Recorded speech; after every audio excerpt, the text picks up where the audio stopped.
Okay, so in the previous class we talked about interrupt, and we said we have different types of interrupts and different sources. We have internal interrupts and we have external interrupts inside a computer system. And we said that you may have a program running. At some point in the program an interrupt occurs. We need to service that interrupt and then return to our main program and continue finishing the program.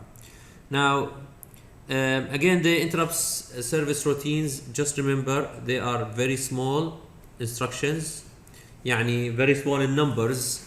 They shouldn't be your interrupt service routine shouldn't be a very long interrupt. It should be a small, precise code.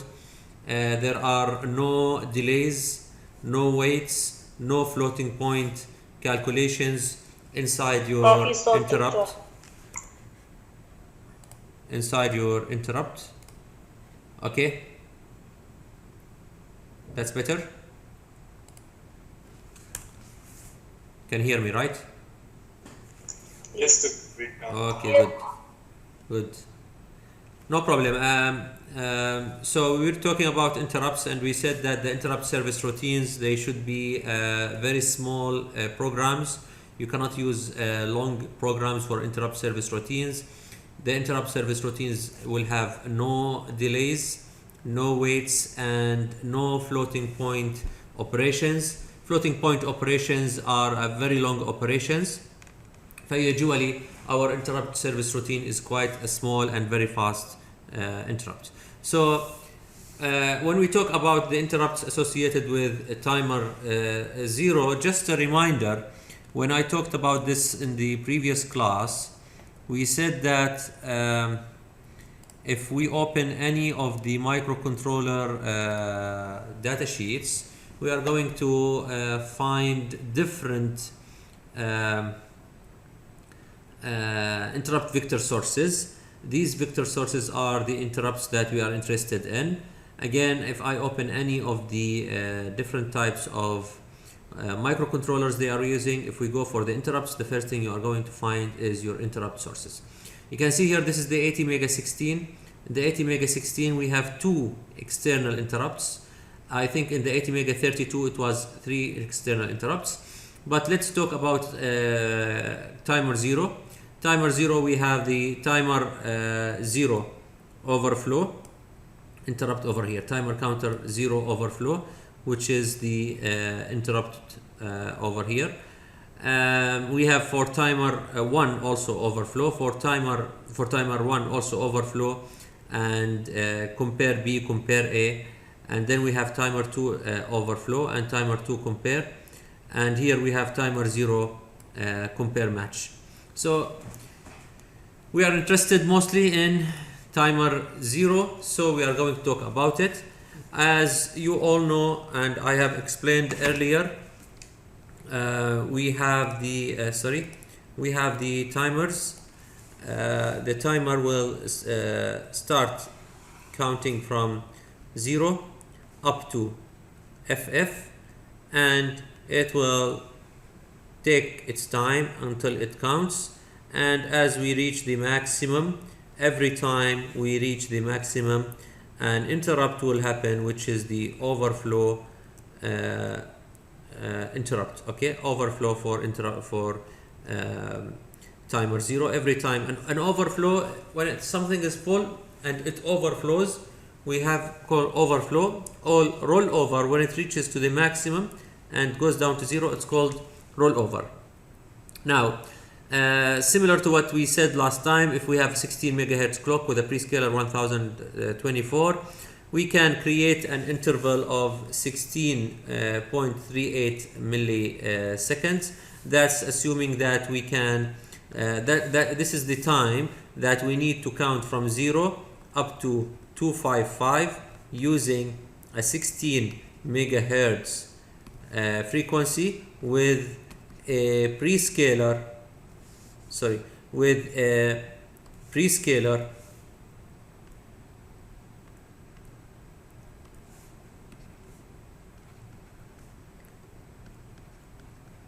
of 1024. Now What happens is we count. I talked about it last time. We count from 0 to FF, 0 to FF, 0 to FF, and every time I get an output, I will be in a state, and then I will change to the other one, state to other one. So the total frequency is 2 of these periods together. 2 of these periods together. So that's why that's why we get our frequency of flash multiplied by 2 over here. This is the frequency of the system. Program is quite simple. We talked about it. Again, you need to write a function which is called ISR, timer 0 overflow vector, timer 0 overflow vector, then port B XOR equal 1, which is equal to port B is equal to port B XOR with 1. And as you recall last time when I did the table, I said whenever there is an XOR, this means that you are flipping the output, you are changing the output, and you get your flash signal out of here. Now, in the same way, you can create different signals with different duty cycles, which we are going to talk about. Now, just a reminder, you need to always enable your interrupt. Okay, you need to enable the global interrupt. SEI is a function to enable the interrupt. Timer 0 enable is a function to enable the timer. And timer 0 configuration is also a function to configure the timer. We can also use the timer counter to do all of that. So timer 0 with interrupts. This solution is practically nice. Something else does not have to worry about timing at all. Pin B0 state is altered asynchronously from what's happening on the main program. So your program may be reading a sensor value, maybe doing whatever, even if it's inside some sort of delay function. You don't have to worry. Your program will immediately by itself, when there is an interrupt, it will service the interrupt and continue working without any problems. So this is the beauty of interrupt. You can control with the pins, you can generate any signals on the pins, and you don't have to worry much about what's happening inside the system. Now, let's take it from another angle.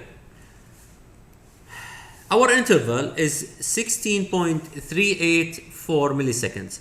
How many interrupts do I need to generate 1 second? If I want the state of PB0, why PB0 once more here? Because I'm working on bit 0. Okay? If I want PB0 to change every 1 second, how many interrupts do I need? To do the calculations, you will say 1000 divided by 16.384 milliseconds. You are going to get this number, which is around 61 times. 61 times. So each time, if my timer counter overflows 61 times, this is 1 second. Right. If I want to generate a signal that has a frequency of 1 hertz and has a duty cycle of 50%, then I will put the output high for the first 30 counts and put it low for the second 30 counts. So this is how you can do it. Now, how to write the program? The ISR is ISR timer overflow vector, static unit 8 timer counter. I will talk about static later on and why we are using static over here. Okay, I will talk about static and why we are using it later on. This is static is one sort of variable that is inside the timer counter. It will not change outside it. So static timer 8 counter is equal to 0. Counter plus plus. If counter reaches 61, then counter is equal to 0 and change the state of PB 0. So this means what? I will continue being low. Here's my counter until the counter reaches 61. Then I will go high until the counter reaches 122, and then low, and so on and so on. So I will end up with a timer counter with a port changing its state every 1 second. Changing its state every 1 second. This is done by incrementing an internal counter. Remember, this counter needs to be a static counter, which is done in this way.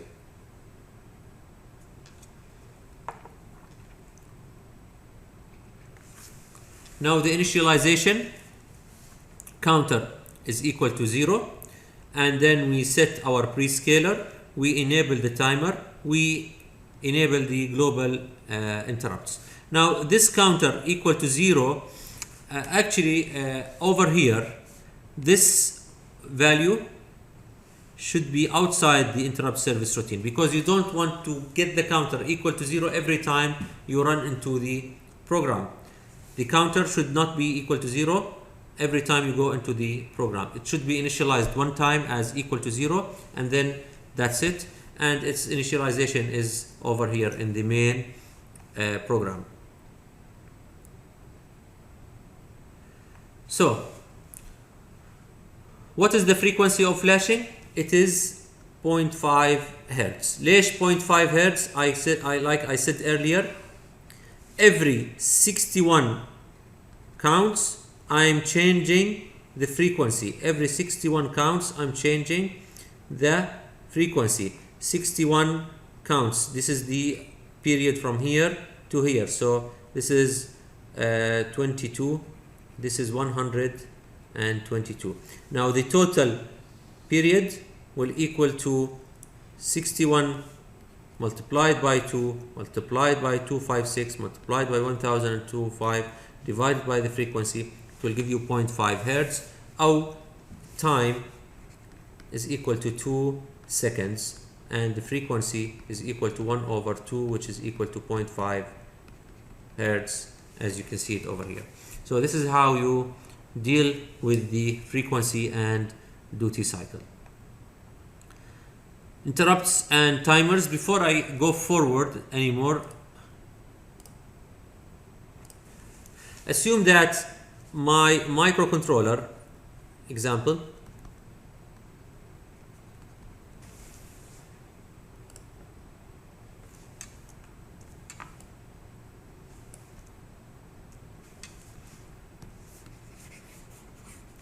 so if I have a microcontroller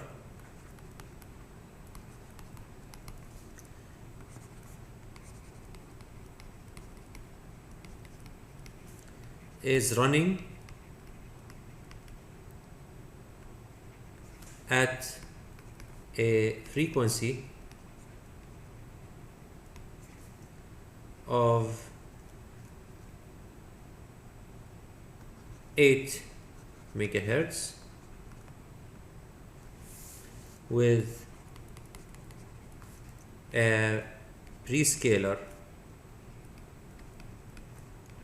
of 256, use timer 0 to generate a frequency of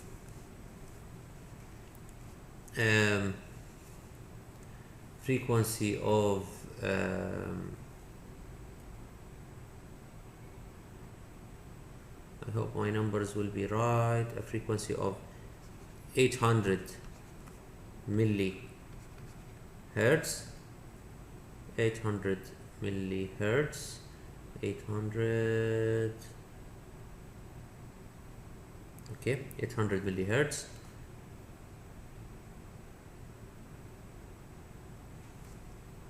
With a duty cycle of 30%. Use interrupts. So if you have a question like this, using interrupts, I want to create a signal. Okay, using interrupts, I want to create a signal. So from where to start? First of all, I need to know how long. Okay, first of all, how long does it take the counter to reach 255? How many counts do I need to get 1 over 0.8 اللي هم 800 ملي 1 over millihertz? How many counts do I need to get 1 over milli? So just not to confuse you,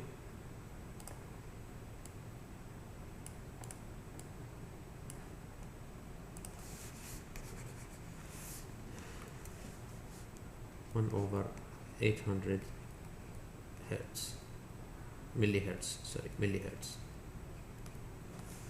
The rest is quite straightforward. So let's start.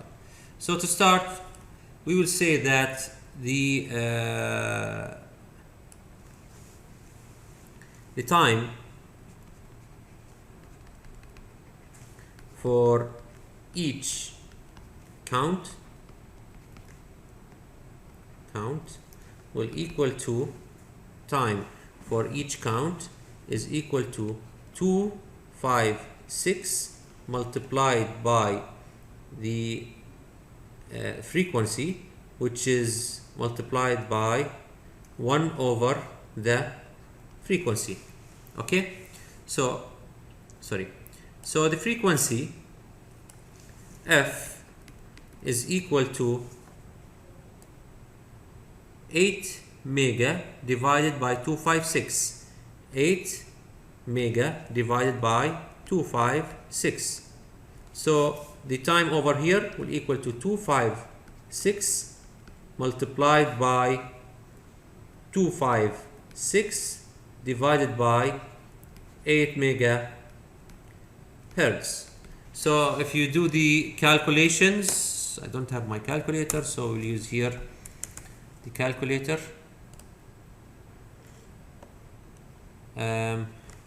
256 multiplied by 256 is equal multiplied by open bracket 1 divided by 8, 1 2 3 4 5 6, close bracket, enter. This will give us 8.192 milliseconds. Okay, so نعم we divided on milli or omega. ميجا. انتبه شوي معي. Look, I'm talking maybe I choose the numbers a little bit wrong, but the main frequency of the microcontroller is 8 megahertz. My output is 800 millihertz. So when I do the calculations, I will do it 256, which is the total number of counts, multiplied by 1 over the frequency. The frequency is 8 megahertz divided by 256, which is the prescaler. This is the microcontroller frequency, and this is the prescaler. Okay, so my timer will overflow every 8.192 milliseconds. Now the question is, how many times or how many overflow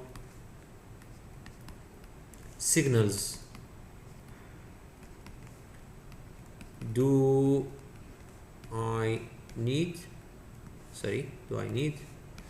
we need to get 1 over 800 millihertz? So 1 over 800 millihertz is, again I will use the calculator very fast.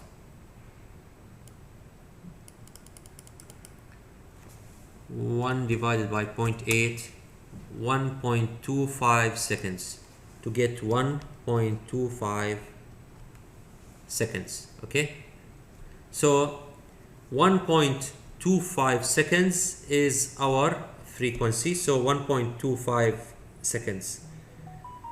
Now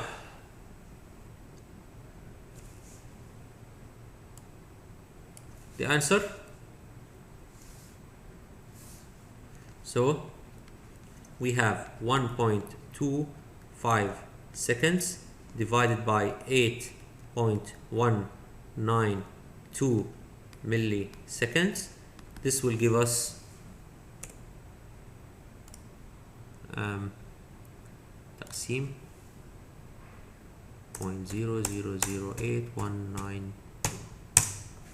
152.679. so I will say 153 overflows.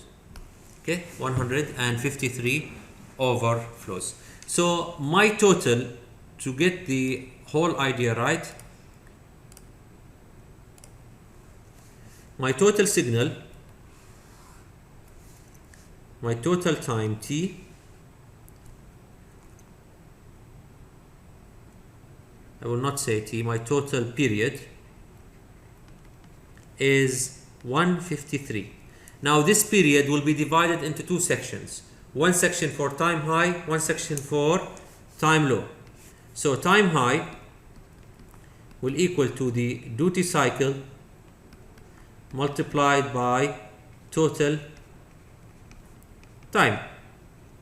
ليش؟ لأنه الدوتي cycle if you remember كانت تساوي time high over time high plus time low. بما أنه we want time high, so we multiply this. This is اللي هي 135 period. Total time 135 period. So at the end of the day we get the duty cycle. كم أنا طالب duty cycle؟ 30%.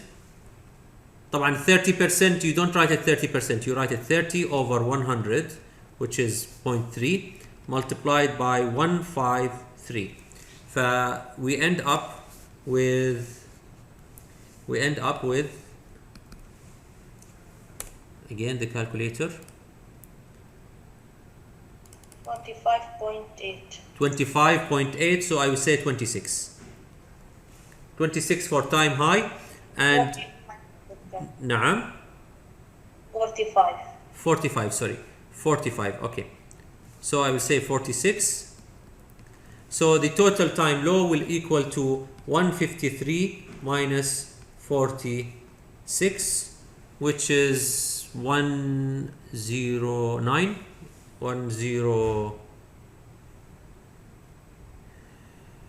Let me do it very fast. 107. Okay, now so you will have 146, 64, 46 high and the rest are low. هدول 46 periods high and 107 low. طيب, how do I program this? Okay, how do I program this? In order to program this, Of course, prescalers, and you need to set in the main program, you need to set the um, in the main program, you need to set the prescaler for the timer. You need to enable the interrupts, and then all you have to do is write your program, which will be something like this. Just give me one moment. So I follow the same thing that you are doing.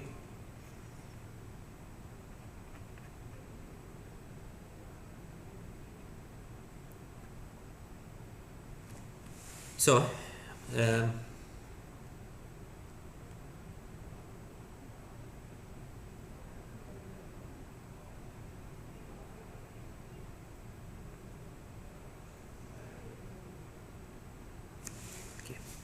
so our program, or my program, or your program, will say the following. We'll say ISR interrupt service routine for timer 0 underscore overflow underscore vector. Okay, we'll open the bracket, static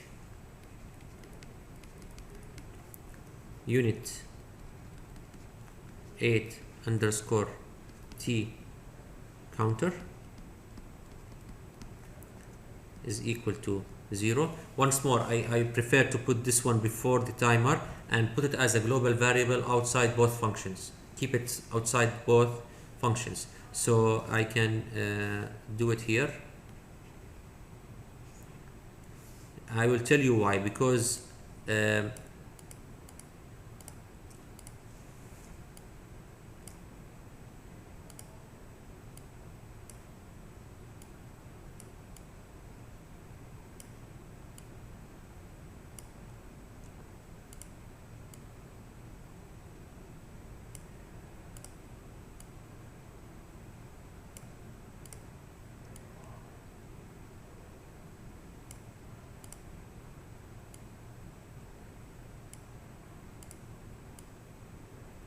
okay, make things a little bit tidy. Now, every time you get into the ISR, you will say counter plus plus. You increment your counter. Okay, you will increment your counter. Remember, as long as your counter is 46 and below, it will be high. If counter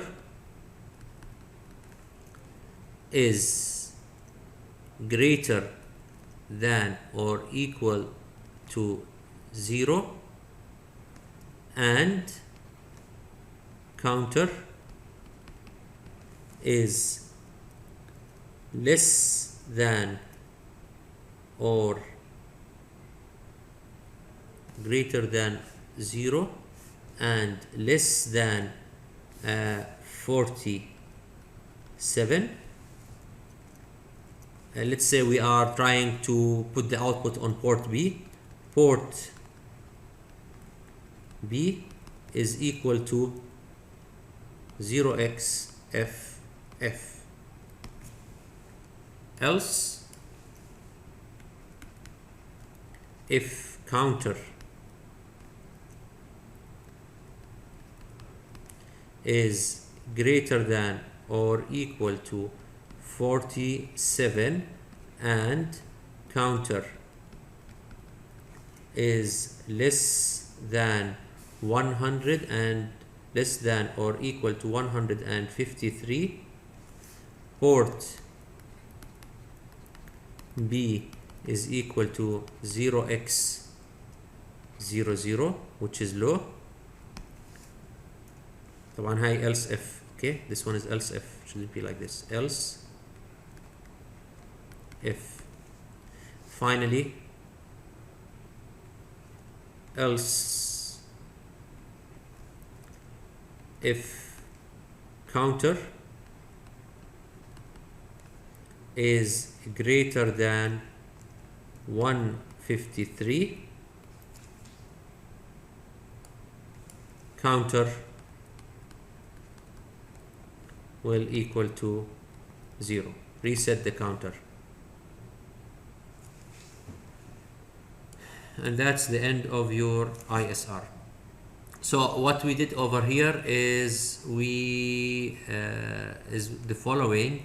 We said that the counter is equal to 0 outside, because if I put this statement over here, what will happen? Every time we call the ISR, we will set the counter to 0, and we will have a problem that we are initiating a variable too many times.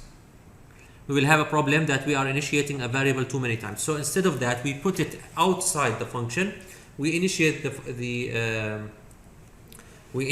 the interrupt signal, and from there we work on it. Then immediately once we enter, we increment the counter. We say counter plus plus, meaning increment the counter. If the counter is greater than 0 and less than 47, meaning it is in this period over here, port B is equal to FF high. طبعا port B by يعني ممكن يكون port A, ممكن يكون port C, ممكن يكون port D, any port. Else if counter is greater than 47, greater than or equal to 47, and less than 135, اللي هو total size of the period, okay, then output is equal to 0 0. Else if counter is greater than 135, we will say counter is equal to 0, and we will redo this operation over and over again so that we can generate our signal. Is it clear? Doctor? Yes. Can you please repeat the theoretical part? Which part? Over here?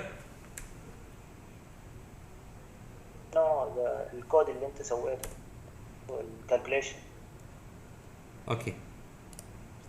Now, in the calculations, my question asked me to generate an 800 millihertz signal using 30% with 30% duty cycle, using timer counter 0 and a system frequency of 8 megahertz with a prescaler of 256. The first thing you need to know, how long does it take to finish 256 counts? The time needed to finish 256 counts is 256 multiplied by the time. Time is equal to 1 over the frequency. هاي هي عبارة عن time. So time is equal to 1 over the frequency. So time multiplied by 256 will give us the time to finish the full count. So the frequency will equal to 8 megahertz divided by the prescaler اللي هو 256. Put everything together, you will get 256 multiplied by 256 over 8 megahertz. This gave us 8.192 milliseconds. معناته every 8.192 milliseconds I will count from 0 to 256. طيب, how many counts or how many times do I need to count from 0 to 256 in order to get my full 1.25 seconds period? يعني أنا بدي full period to be 1.25 seconds. How many times do I have to count? So we divide 1.25 seconds over 8.192 milliseconds. طلع معنا الجواب 135. Now I know the full time period is 135. 30% of this period I'm high and the rest the signal is low. So we get time high is equal to duty cycle, which is 30%. 30%, remember when we say 30% we never use 30. We say it is 30 over 100 or simply 0.3. So it is 30 over 100 multiplied by 153, which gave us around 46 counts. The rest is 107, which is the time or the period for low. So this is for high, and this one is for low. Now when it comes for programming, you will have to do a program. You need to figure out your program. So I did here very fast. I said if counter is greater than 0, less than 47, put it high. If it's greater than 47, less than 135, put it low. Greater than 135, 153, again once more, reset the counter and make the counter 0, and the process will start all over again. Is it clear? Yes. دكتور. Yes. الكود نكتبه داخل الوايل لوب ولا؟ No. The code is a separate function. الكود is a separate function. هذا الكود ال ISR will be written outside the main function. Inside the main function. تحت الانت void. داخل الانت void ولا؟ before integer main. You write hashtag include avr / input output.h, right? And then your delay. Then you write this ISR function. Then you write integer main void, and inside the integer main void, you will write maybe counter 0, timer 0 configuration, enable timer 0, enable the global interrupts. That's it. Inside the main function. Inside the whole thing that we are trying to do is not to put anything inside the while loop. Look, we did timers, we did counters, we did interrupts. The whole thing, the whole idea is not to include anything inside the while loop. لأنه if you put anything inside the while loop, it will consume the microcontroller's power. بس على العكس, what we are trying to do is to use the microcontroller, try to configure as many systems as we can, and use these systems to control other things. من الآخر, we don't want to put anything inside the while loop. While loop will have our program. If you want to generate signals, if you want to generate pulse width modulation, if you want to generate different types of frequencies, use interrupts, use timers and counters. What's inside the while loop is your actual program. لأنه if you want to generate these things inside the while loop, it is very time consuming for the microcontroller. Okay? Clear?